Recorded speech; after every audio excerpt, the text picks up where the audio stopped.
When we're writing with sensory language, we're digging into a specific situation. Because it's a specific situation, the amount of time that goes by in that situation might often be very small. The smaller the time frame, or the shorter the time, the more detail we can dig down into. The longer the time frame, the less detail, the more surface we tend to be.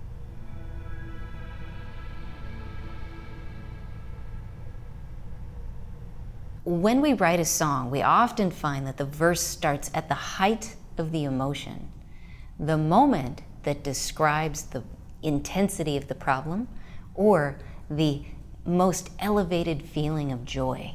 That's where we tend to start. We capture the moment that holds the strongest emotion.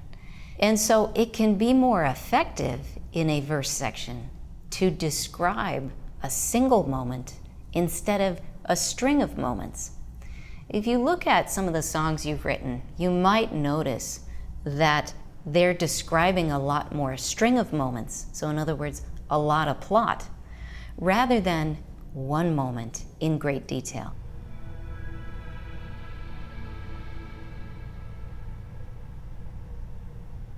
So for example, the difference would be like this.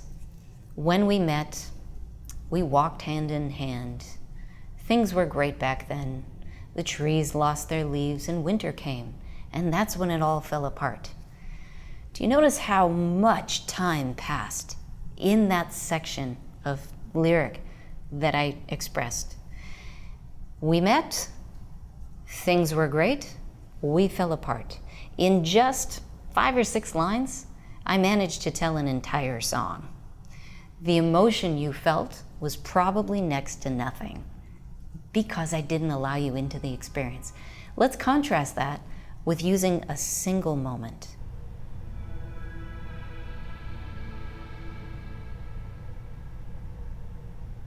A single moment in this verse might be expressed this way. There was cotton from cottonwood trees floating on the breeze. There were children playing, and I heard their laughter like it was my own.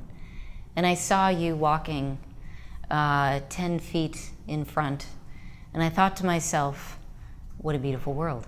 The idea that I can set a mood and express a feeling through the details that I choose to show helps the message in the chorus to feel true, feel real.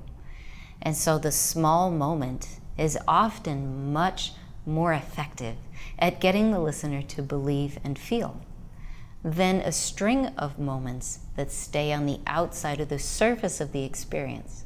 So choosing a small moment in time can be much more effective than trying to describe a string of moments where a lot of time goes by.